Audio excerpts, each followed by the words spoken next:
नमस्कार। राज्य शिक्षा शोध एवं प्रशिक्षण परिषद बिहार पटना में आपका पुनः स्वागत है। बच्चों, आज की कक्षा में हम कक्षा 10वीं की काव्य खंड के विषय हिंदी के काव्य खंड के पाठ संख्या 4 जो कि स्वदेशी नाम से है और उसके रचनाकार हैं बद्री नारायण चौधरी प्रेमघन, इसको हम पढ़ेंगे। बच्चों, स्वदेशी एक दोहों का गुच्छा है जिसे बद्री नारायण चौधरी प्रेमघन ने लिखा है। आइए इन दोहों को पढ़ने से पहले हम बद्री नारायण चौधरी प्रेमघन का एक संक्षिप्त परिचय जानें। स्क्रीन पे जो आपको तस्वीर दिखाई दे रही है, यह तस्वीर है प्रेमघन जी की। प्रेमघन भारतेंदु युग के कवि थे। हिंदी साहित्य का इतिहास 4 कालों में विभक्त है: आदिकाल, भक्तिकाल, रीतिकाल और आधुनिक काल। भारतेंदु युग आधुनिक काल का प्रथम चरण माना जाता है। प्रेमघन भारतेंदु युग के कवि कहलाते हैं। इनका जन्म 1855 ईस्वी में मिर्जापुर, उत्तर प्रदेश में हुआ। इनका निधन 1522 ईस्वी में। आदर्श की अगर बात की जाए तो प्रेमघन ने अपने काव्य और जीवन दोनों का आदर्श भारतेंदु हरिश्चंद्र को माना है। भारतेंदु हरिश्चंद्र जो कि भारतेंदु युग के सबसे प्रमुख कवि थे। भारतेंदु के ही नाम पर भारतेंदु युग कहलाता है। प्रेमघन जी की विशेषता की अगर बात की जाए तो इनकी रचनाएं कलात्मक होती हैं। इन्होंने अलंकृत गद्य लेखन का भी कार्य किया है। इनकी अभिरुचि की बात की जाए तो इन्हें भारत के विभिन्न स्थानों का भ्रमण करने में काफ़ी दिलचस्पी थी। संस्थापक की बात की जाए कि प्रेमघन किसके संस्थापक रहे, तो प्रेमघन 1874 ईस्वी में मिर्जापुर में रसिक समाज की स्थापना की थी। यही कारण है कि वे रसिक समाज के संस्थापक कहलाते हैं, जो कि 1874 ईस्वी मिर्जापुर में स्थापित की गई। इन्होंने संपादन का भी कई कार्य किया है, जैसे आनंद कादम्बिनी मासिक पत्रिका तथा नागरी नीरद नामक साप्ताहिक पत्रिका का संपादन प्रेमघन ने किया। बच्चों, पत्रिकाएं साप्ताहिक भी होती हैं जो एक सप्ताह में निकले, मासिक भी होती है जो महीने में एक बार निकलते हैं, त्रैमासिक भी होती है जो 3 महीने पर निकलती है। ठीक इसी तरह अर्धवार्षिक और वार्षिक भी होती है। अर्धवार्षिक जो 6 महीने पे निकलते हैं और वार्षिक जो वर्ष में एक बार। तो आनंद कादम्बिनी के विषय में हम जानेंगे कि आनंद कादम्बिनी एक मासिक पत्रिका थी और नागरी नीरद एक साप्ताहिक पत्र था। दोनों का संपादन का कार्य बद्री नारायण चौधरी प्रेमघन ने किया। साहित्य सम्मेलन के कलकत्ता अधिवेशन के ये सभापति भी रहे। प्रेमघन की समस्त रचनाएं प्रेमघन सर्वस्व नाम से संग्रहित हैं। बच्चों, हमने बद्री नारायण चौधरी के विषय में एक संक्षिप्त ज्ञान प्राप्त कर लिया है। आइए अब इनके कुछ जीवन परिचय से भी अवगत हो लें। बद्री नारायण जी का व्यक्तित्व की अगर बात की जाए तो वे एक निबंधकार, कवि, नाटककार एवं समीक्षक भी थे। इनकी प्रमुख कृतियां हैं, नाटकों की अगर चर्चा की जाए तो भारत सौभाग्य, प्रयाग रामागमन इनके नाटक हैं। काव्य की बात की जाए तो जीर्ण जनपद इनकी काव्य कृति है। जीर्ण जनपद में ग्रामीण जीवन का यथार्थवादी चित्रण है। प्रेमघन जी की भाषा ब्रज भाषा और अवधी दोनों रही। चूँकि भारतेंदु युग में काव्य की भाषा ब्रज भाषा थी और गद्य की भाषा खड़ी बोली हिंदी। यही कारण है कि युग प्रभाव के कारण खड़ी बोली का व्यवहार और गद्य की ओर उन्मुखता इन्होंने किया। इन्होंने गद्य लेखन का भी कार्य किया और गद्य लेखन में इन्होंने खड़ी बोली का प्रयोग किया है। और जब वह कविता लिखते थे तो उसमें ब्रज भाषा और अवधी का प्रयोग किए हैं। इनकी काव्यगत विशेषता की अगर चर्चा की जाए तो काव्य में लोकोन्मुखता एवं यथार्थ का आग्रह दिखाई पड़ता है। लोकोन्मुखता यानी लोक की ओर उन्मुख होना।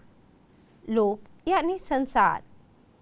वे हम भारतवासी, हम भारत के समस्त नागरिकों के लिए लिखते हैं और जो यथार्थ है उसकी बात करते हैं, कोरी कल्पना की बात नहीं करते। राष्ट्रीय स्वाधीनता की चेतना एवं साम्राज्यवाद तथा सामंतवाद का विरोध।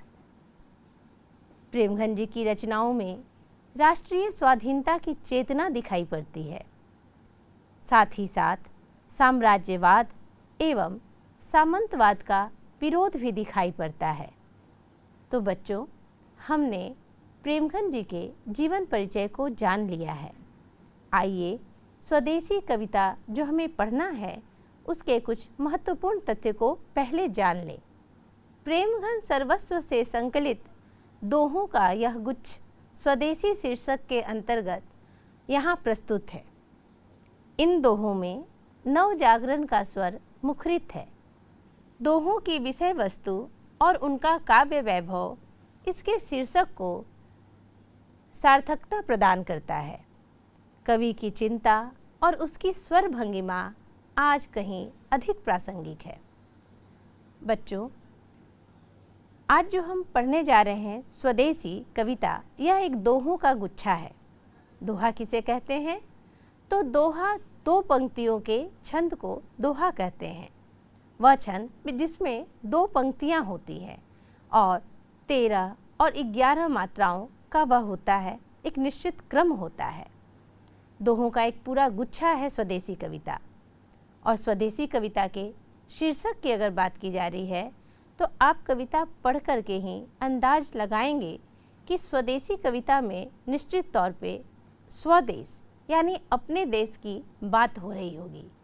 तो आइए हम अंदाज़ा ही न लगाएं बल्कि इस कविता को, इस दोहे के गुच्छे को जान भी लें कि स्वदेशी दोहे के गुच्छे में क्या है। आपको स्क्रीन पर स्वदेशी कविता दिखाई दे रही होगी। चलिए पहले मैं इसका वाचन करूंगी, तत्पश्चात हम प्रत्येक दोहे का अर्थ भी जानेंगे। सबे विदेशी वस्तु नर गतिरति रीत लखात, भारतीयता कछु ना अब भारत म दर्शात। मनुज भारती देखी को सकत नहीं पहचान, मुसलमान हिंदू की धौ कहें ये क्रिस्तान।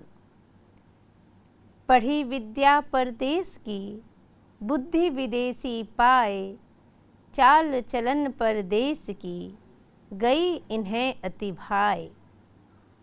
ठठे विदेशी ठाठ सब बन्यों देश विदेश, सपने हूँ जिनमें न कहूँ भारतीयता लेस। बोली सकत हिंदी नहीं अब मिले हिंदू लोग, अंग्रेजी भाखन करत अंग्रेजी उपभोग। आगे वे कहते हैं, अंग्रेजी बाहन बसन वेश रीति और नीति, अंग्रेजी रुचि गृह सकल वस्तु देश विपरीत। हिंदुस्तानी नाम सुने अब ये सकुचि लजात, भारतीय सब वस्तु ही सोये हाय घिनात। देश नगर बानक बनो सब अंग्रेजी चाल, हाटन में देखहूँ भरा बसे अंग्रेजी माल। जिनसो संभलत सकत नहीं तन की धोती ढीली ढाली, देश प्रबंध करेंगे वे, यह कैसी खाम ख्याली। दास वृत्ति की चाह चहूँ, दिसि चारहूँ बरन बढ़ाली, करत खुशामद झूठ प्रशंसा, मान हो बने डफाली। बच्चों, अभी अभी हमने स्वदेशी कविता जो कि दोहा छंद में लिखा गया है, इसका वाचन किया। अब आइए हम पुनः प्रत्येक दोहे का अर्थ समझते हैं। पहला दोहा है, आपको स्क्रीन पर दिखाई देगा। सबे विदेशी वस्तु नर, गति रति रीत लखात, भारतीयता कछु न अब, भारत म दरसात। कवि प्रेमघन कहते हैं कि अब सभी जगह विदेशी वस्तु, विदेशी लोग, विदेशी रीति परंपरा, विदेशी स्वभाव हर जगह दिखाई दे रहा है। स्वभाव से तात्पर्य है लोगों की सोच, लोगों का स्वभाव भी विदेशी हो गया है। उनका चाल चलन, उनकी रीति, उनकी परंपरा सभी विदेशी हो गई हैं। वस्तु भी हर जगह विदेशी ही दिख रहा है। भारतीयता कछु न अब, भारत म दरसात। स्थिति ऐसी हो गई है कि अब भारत में भारतीयता ही नहीं दिख रही। न भारत के लोग दिख रहे हैं, न भारत की रीति रिवाज परंपरा, कुछ भी भारत में भारत के दर्शन नहीं हो रहे हैं। आगे कहते हैं, मनुज भारती देखी को सकत नहीं पहचान, मुसलमान हिंदू की धौ कहें ये क्रिस्तान। कहते हैं कि पहले लोग भारतीयों को देख कर के ही पता लगा लेते थे कि यह शख्स, यह व्यक्ति भारत देश का है, किंतु अब भारतीयों को भारत में ही नहीं पहचान पा रहे हैं लोग। यहाँ तक नहीं पहचान पाते कि कौन मुसलमान है, कौन हिंदू हैं और कौन क्रिश्चियन। सभी के सभी विदेशी रंग में रंग गए हैं। पहले सबकी अपनी एक खास विशेषता होती थी, जिसे देख कर के ही लोग अंदाज लगा लेते थे कि कौन हिंदू हैं, कौन मुस्लिम और कौन क्रिश्चियन। उनकी वेशभूषा, खान पान, रीति रिवाज, बोली व्यवहार सभी में सबकी अपनी व्यक्तिगत विशेषता थी। लेकिन आज वह विशेषता भी समाप्त हो गई है। सारे के सारे लोग अंग्रेजी चाल चलन में, अंग्रेजी वेशभूषा में, अंग्रेजी बोली में ढल गए हैं। अब किसी में कोई अंतर नहीं दिखता और ना ही किसी की विशेषता का ही पता चलता है। कवि कहते हैं, पढ़ी विद्या परदेश की, बुद्धि विदेशी पाए। इन लोगों ने परदेश की विद्या पढ़ ली है और जहाँ की विद्या वे पढ़े हैं, बुद्धि भी वैसी ही हो गई है।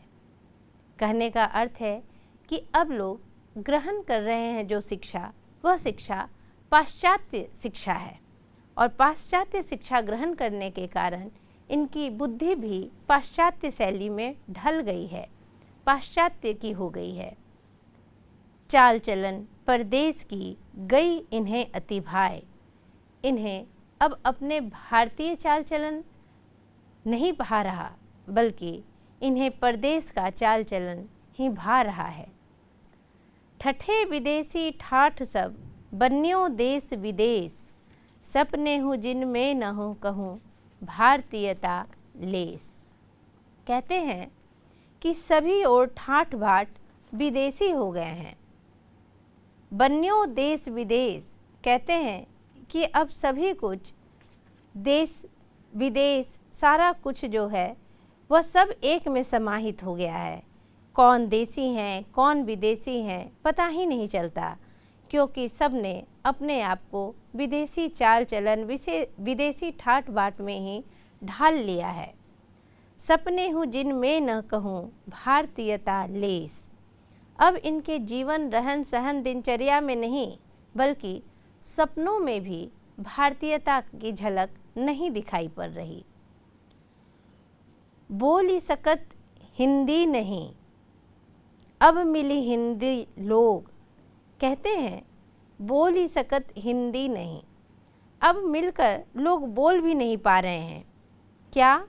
तो हिंदी भाषा, वह भाषा जो हमारी मातृभाषा है, वह भाषा जो हमारा अस्तित्व है, वह भाषा जो हमारी निज भाषा है। भारतेंदु ने भी कहा है, निज भाषा उन्नति अहे, सब उन्नति के मूल, बिन निज भाषा ज्ञान के, मिटत नहिय के शूल। कहते हैं कि निज भाषा की उन्नति का होना अत्यंत आवश्यक है। और यहाँ प्रेमघन कहते हैं कि इन्होंने अपनी ही भाषा को भुला दिया। अब 4 हिंदू लोग, 4 हिंदुस्तान के लोग, 4 हिंदी बोलने वाले लोग भी अगर मिल रहे हैं एक जगह, तो वे हिंदी में बातें नहीं करते। अंग्रेजी भाखन करत अंग्रेजी उपभोग, वे केवल अंग्रेजी में ही भाषण देते हैं, अंग्रेजी में ही बातें करते हैं और अंग्रेजी का ही उपभोग करते हैं। आगे कहते हैं,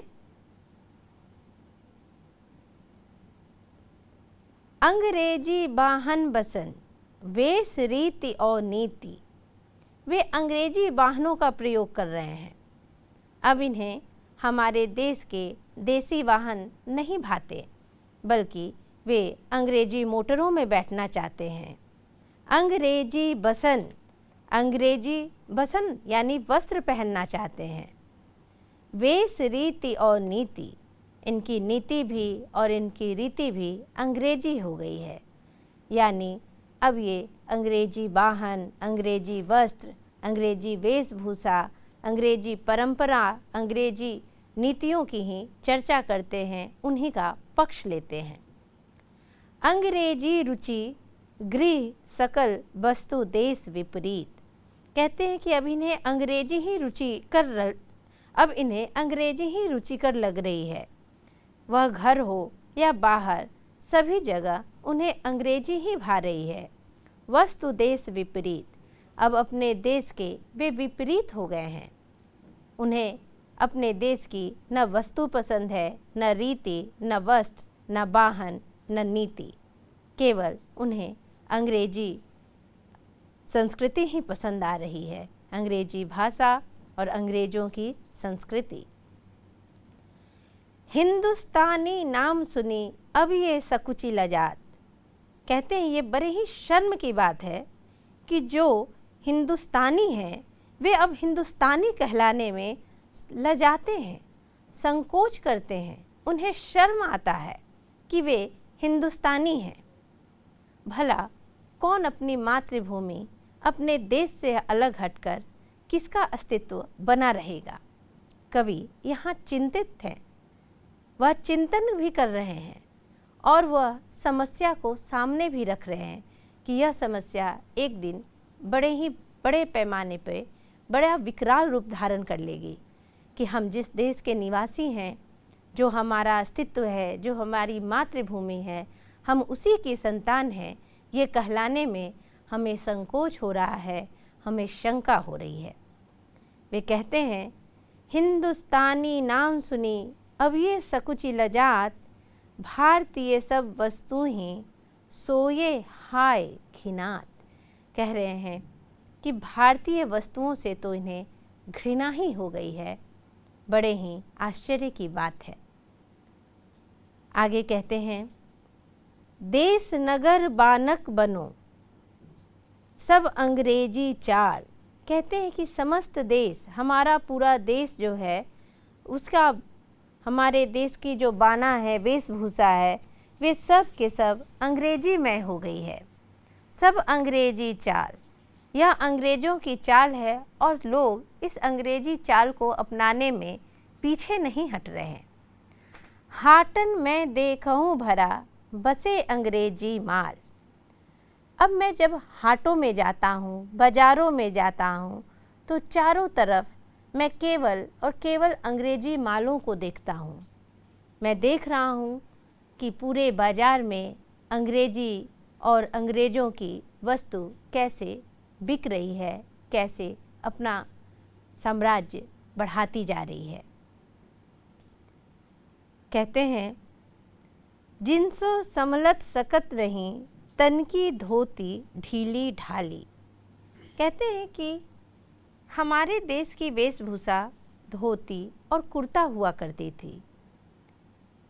तन की जो धोती है, आज हमारे लोग इसे संभाल नहीं पा रहे हैं। अब ये अंग्रेजी वस्त्रों के प्रति इनका रुझान हो गया है। वे अंग्रेज़ों की तरह शर्ट पैंट, कोट पैंट, अंग्रेज़ों के तौर तरीके सीख रहे हैं, उनके वस्त्र को धारण कर रहे हैं। इनसे अपने देश की तो तन की ढीली ढाली धोती भी संभल नहीं सकी। देश प्रबंध करेंगे यह कैसी काम ख्याली। कहते हैं, बड़े ही आश्चर्य की बात है, जो लोग अंग्रेजी चाल चलन में ढले जा रहे हैं, अंग्रेज़ों का साथ दे रहे हैं, वे इस मंशा से साथ दे रहे हैं कि एक दिन वे देश का कर्णधार बन जाएंगे, अंग्रेज़ों के कृपा पात्र बन जाएंगे। अंग्रेज़ों की अगर कृपा होगी तो देश के जो प्रबुद्ध जन हैं उनमें ये शुमार हो जाएंगे। लेकिन आश्चर्य है कि जब इनसे अपने देश के वस्त्र की एक साधारण सी धोती, ढीली ढाली धोती नहीं संभल रही, तो क्या ये देश का प्रबंध कर लेंगे? क्या ये देश को चला लेंगे? यह कैसी खाम ख्याली है। कहने का अर्थ है कि यह केवल कोरी कल्पना ही है कि जिनसे अपने स्वदेश की न भाषा संभाली गई, न वस्तु, न वेशभूषा, न रीति, न ही नीति, वे देश को संभालने की कोरी कल्पना कर रहे हैं। ये बेहद आश्चर्य की बात है। आगे कहते हैं, दास वृत्ति की चाह चहूँ, चारहु बरन बढ़ाली। कहते हैं कि चारों तरफ, देश के चारों तरफ मैं देख रहा हूँ कि दास वृत्ति की चाह बढ़ गई है। वे पराधीनता को स्वीकार करने में हिचक नहीं रहे। गुलामी की ज़िंदगी इन्हें भा रही है। ये अंग्रेज़ों के विरोध में नहीं है, बल्कि अंग्रेज़ों के पक्ष में होते जा रहे हैं। अंग्रेज़ों का आकर्षण इन्हें लुभा रहा है। यह दशा केवल किसी खास व्यक्ति वर्ग विशेष में नहीं है, बल्कि चारों वर्ण में है। वर्ण से तात्पर्य है ब्राह्मण, क्षत्रिय, वैश्य और शूद्र। कवि यहाँ कहना चाहते हैं कि देश के चारों वर्णों में ये प्रतिस्पर्धा आ गई है कि वे किस प्रकार से अंग्रेज़ों के गुलाम बनते जाएं, उनका अनुसरण करते जाएं। वे कहते हैं कि दास वृत्ति की चाह चारों ओर फैल गई है। पराधीनता को उन्होंने स्वीकार कर लिया है और इसी में वे अपनी गरिमा भी समझ रहे हैं। करत खुशामद झूठ प्रशंसा, मानहु बने डफाली। कहते हैं कि वे खुशामद करने में लगे हैं, झूठी प्रशंसा करते हैं अंग्रेज़ों की, यह सोच करके कि अंग्रेज इनके की कृपा पात्र होंगे और इनका कल्याण होगा, ये आगे बढ़ेंगे। लेकिन यह एक कोरी कल्पना है। अंग्रेज कभी भी हमारे नहीं हो सकते। वे कहते हैं कि करत खुशामद झूठ प्रशंसा, मानहु बने डफाली। ये डफली बजाने वाले हो गए हैं। ये केवल अंग्रेज़ों का राग अलाप रहे हैं, उनकी डफली बजा रहे हैं। खुशामद से, झूठी प्रशंसा से भला कोई कितने दिनों तक किसी व्यवस्था में टिक सकता है? इन्हें इसकी समझ नहीं है। कवि कहते हैं कि भारतीयता अब भारत में ही दिख नहीं रही है। भारत के लोग भारतीय होने से कतराते हैं, वह सुनना नहीं चाहते कि हम भारतीय हैं। बच्चों, हमने अभी अभी स्वदेशी कविता का अर्थ जाना। अर्थ पढ़ने के क्रम में आपने एक चीज़ महसूस किया होगा कि इसका शीर्षक है स्वदेशी और बात किसकी की गई है? विदेशी की। ऐसे शीर्षक जानबूझकर रखे जाते हैं। ठीक उल्टे अर्थ को देने वाले, यानी यह एक व्यंजना भरा शीर्षक है जो दूसरा ही अर्थ ध्वनित करता है। जहाँ स्वदेश की बात होनी चाहिए थी, वहाँ सारी बातें विदेश की हो रही हैं। कवि ने यह शीर्षक अत्यंत ही चिंतन के साथ रखा होगा। तो बच्चों, हमने स्वदेशी कविता का पाठ किया, उसके अर्थ को जाना। आइए अब इसके एक समग्र भावार्थ को जानते हैं। आपको स्क्रीन पर भावार्थ दिख रहा होगा। कवि प्रेमघन स्वदेशी दोहों के गुच्छों के माध्यम से कहते हैं कि सभी लोग विदेशी वस्तु, विदेशी पद्धति, रीति रिवाज तथा विदेशी लोगों से प्रभावित हो गए हैं। अब अपने ही देश में भारतीयता नहीं दिख रही है। भारतीयों को देखकर कोई ये नहीं पहचान सकता कि कौन मुसलमान है, कौन हिंदू, कौन क्रिश्चियन, सभी अंग्रेजी मय हो गए हैं। ऐसी स्थिति विदेशी विद्या ग्रहण करने के कारण ही हुई है। इनकी बुद्धि, चाल चलन सभी विदेशी हो गए हैं। अब स्वप्न में भी भारतीयता के दर्शन नहीं होते हैं। कुछ हिंदुस्तानी लोग ऐसे हो गए हैं जो अब मिलने पर हिंदी भी नहीं बोल पा रहे हैं। वे अंग्रेजी भाषा और अंग्रेजी वस्तु का ही उपयोग कर रहे हैं। हिंदुस्तानी कहलाने पर वे संकोच करते हैं। अपने ही देश की वस्तुओं से घृणा करते हैं। अब बाज़ारों में केवल अंग्रेजी माल भर गया है। अंग्रेजी वेशभूषा ही बिक रहे हैं। जिन लोगों से अपने देश की वेशभूषा नहीं संभाली जा रही है, वे देश को किस प्रकार संभालेंगे। आगे कहते हैं, यह कोरी कल्पना ही है कि वे विदेशी बुद्धि से स्वदेश को चला लेंगे। पराधीनता की स्थिति में सारा देश जीवन यापन कर रहा है। ऐसे लोग अंग्रेज़ों की खुशामद करने में लगे हैं, उनकी डफली बजा रहे हैं, उन्हीं का राग आलाप रहे हैं। कवि ने पाश्चात्य संस्कृति और शैली को भारतीयों द्वारा अनुसरण करने पर गहरी चिंता जताई है। साथ ही साथ अपनी भारतीय संस्कृति को पुनः स्थापित करना भी चाहा है। तो बच्चों, आज की कक्षा में हमने प्रेमघन जी के जीवन परिचय को जाना, साथ ही साथ उनके कुछ साहित्यिक कृतियों से अवगत हुए, स्वदेशी कविता को पढ़ा, उसके अर्थ को जाना और समग्र रूप में एक भावार्थ को भी जाना। तो बच्चों, आगे की कक्षा में हम अगले वीडियो में हम कविता से संबंधित कुछ महत्वपूर्ण बिंदुओं को देखेंगे और साथ ही साथ इसके प्रश्न उत्तर को भी करेंगे। आज के लिए धन्यवाद।